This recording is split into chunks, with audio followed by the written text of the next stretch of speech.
देखिए आज हम लोग क्या करेंगे, ग्रेविटेशन चैप्टर का क्लास 9 का न्यूमेरिकल बनाने के लिए कुछ महत्वपूर्ण बिंदु 5 पॉइंट है, important points for solving numericals. ये 5 पॉइंट को कर लो, सारा न्यूमेरिकल बन जाएगा। Important points for solving numericals.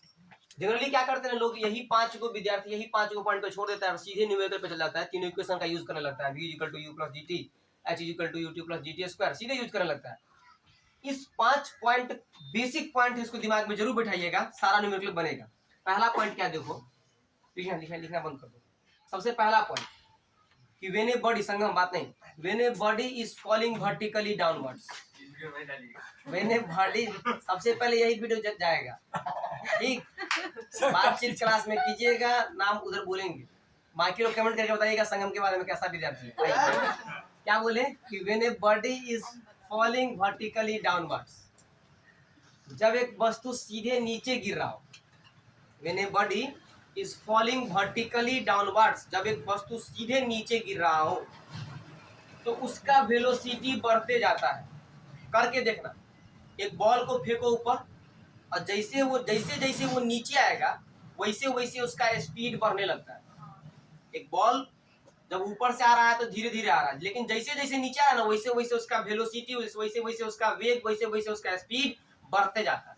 नीचे आने पर स्पीड बहुत ज्यादा हो जाता है, क्योंकि पृथ्वी बहुत कस के नीचे अपनी ओर खींच रही है, डिस्टेंस कमते जा रहा है पृथ्वी का सेंटर से, इसलिए स्पीड वेलोसिटी बढ़ते जाता है। बात समझ में आया?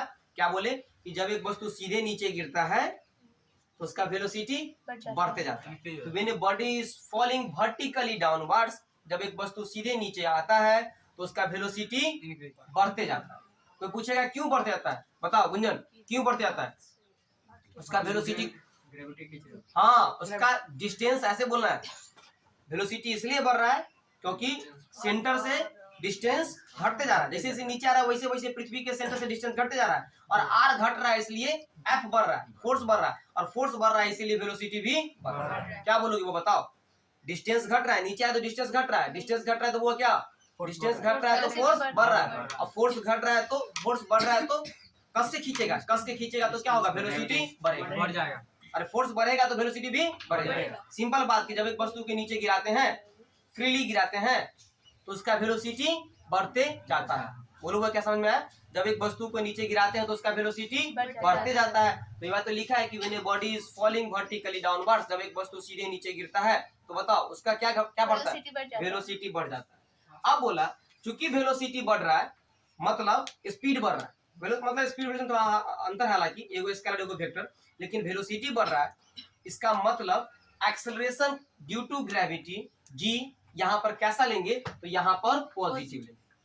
तो क्या समझ में आया कि जब एक वस्तु नीचे गिर रहा है, गुलाम, जब एक वस्तु नीचे गिर रहा है तो उसका वेलोसिटी बढ़ते जा रहा है, हर क्षण उसका वेलोसिटी बढ़ रहा है, इसलिए एक्सेलरेशन कैसा हो रहा है, पॉजिटिव हो रहा है। एक्सेलरेशन जो इसमें हो रहा है कैसा, निगेटिव। अरे अगर स्पीड घटता है, वेलोसिटी घटता है, जैसे मान लो कोई वस्तु 50 मीटर पर सेकेंड स्क्वायर के रफ्तार से एक्सेलरेट कर रहा था, और 5 सेकंड के बाद उसका एक्सेलरेशन हो गया 20 मीटर पर सेकेंड स्क्वायर, तो इसको एक्सेलरेशन बोलेंगे कि रिटार्डेशन बोलेंगे? एक्सेलरेशन बोलेंगे।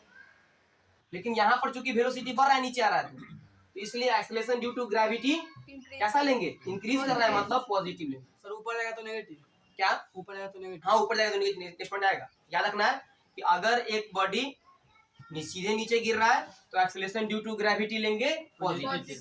जी इक्वल टू वहां पे लिखना प्लस 9.8, प्लस में लिखने नहीं, सीधे 9.8 मीटर पर सेकंड स्क्वायर, कोई दिक्कत नहीं। जी का वैल्यू कितना होता है, 9.8 ना, तो जी इक्वल टू प्लस 9.8 मीटर पर सेकंड स्क्वायर। अब देखो सेकेंड पॉइंट, जब एक वस्तु को सीधे ऊपर फेंक रहा है, जब एक वस्तु को सीधे ऊपर फेंक रहा है, when a body is thrown vertically upwards, जब एक वस्तु को वो सीधे ऊपर फेंक रहे हैं तो जैसे जैसे ऊपर जाएगा वैसे वैसे उसका वेलोसिटी कमते जाएगा। जब एक वस्तु को वो क्या करेंगे, सीधे ऊपर फेंकेंगे, तो जैसे जैसे ऊपर जाएगा वैसे वैसे उसका वेलोसिटी कमते जाएगा, और वैसे वैसे उसका वेलोसिटी कम रहा है, मतलब यहाँ पर क्या करेंगे, यहाँ पर acceleration due to gravity negative लेंगे। क्या, जब एक वस्तु को सीधे ऊपर फेंकते हैं तो उसका वेलोसिटी कमता है, और इसलिए उसका एक्सेलरेशन ड्यू टू ग्रेविटी कैसा लेंगे, निगेटिव। वही बात देखो यहाँ पर होगा कि when a body is thrown vertically upward, जब एक वस्तु को सीधे ऊपर फेंका जाता है तो इट्स वेलोसिटी इज डिक्रीजिंग, उसका वेलोसिटी घटते जाता है। इसलिए इस केस में acceleration due to gravity g is taken as negative. क्या कोई दिक्कत? बताओ शिवम, जब एक वस्तु को सीधे ऊपर फेंकेंगे तो उसका acceleration due to gravity negative मिलेंगे।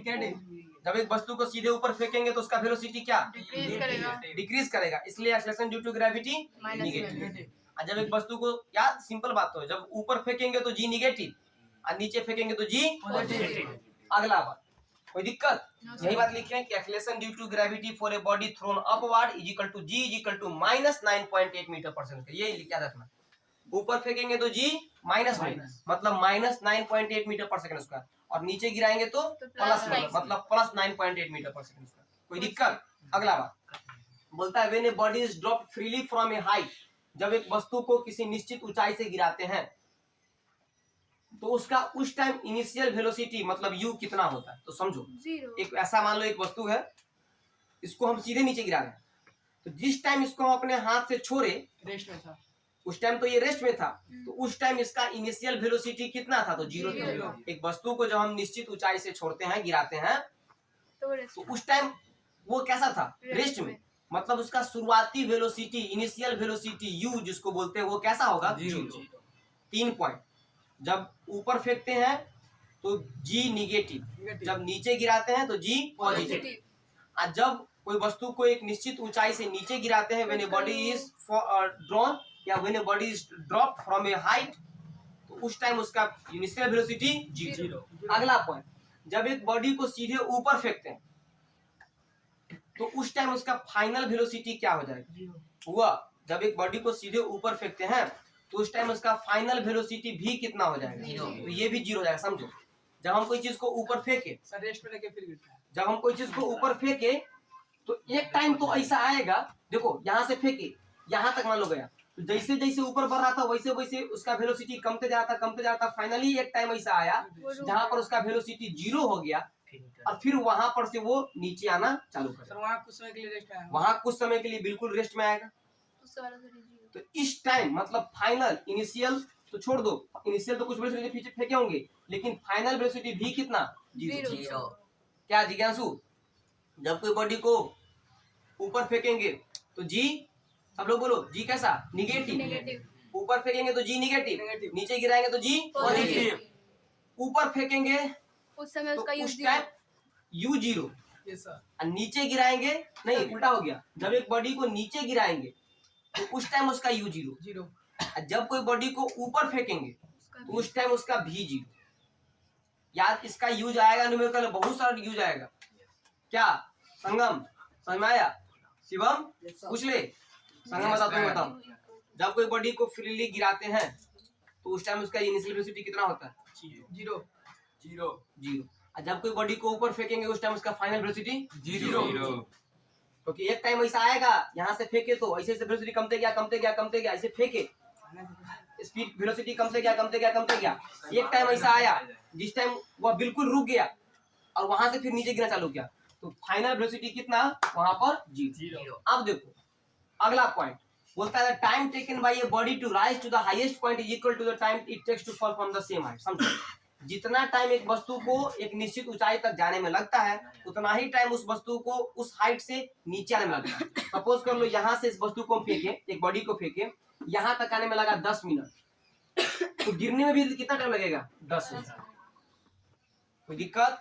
जितना टाइम ऊपर जाने में उतना ही टाइम नीचे आने में। फिर से बता रहे, सबसे पहला पॉइंट ये था, हाँ उसको जोर से नहीं खींचता है तो फिर वो जल्दी नहीं खींचना चाहिए। यही चीज तो बता रहे हैं, इसी चीज को तो क्लियर कर लेना है कि जितना टाइम एक बॉडी को एक निश्चित ऊंचाई तक जाने में लगेगा, उतना ही टाइम उसको उस निश्चित ऊंचाई से नीचे आने में भी लगेगा। क्योंकि इस टाइम अगर ग्रेविटी काम करा तो उस टाइम हम भी तो मस्कुलर फोर्स लगा के फेंके, ग्रेविटी का तो ज्यादा फोर्स। नहीं ऐसा थोड़ी। अब जैसे मान लो बोलोगे कि ग्रेविटी ज्यादा हो जाएगा मस्कुलर फोर्स से, तो अभी देखो इस थर्मोकोल को हम ऊपर रखे हुए, तो यहाँ पर ग्रेविटी ज्यादा हो रहा है कि मेरा मस्कुलर फोर्स ज्यादा हो रहा है? मस्कुलर फोर्स ज्यादा हो।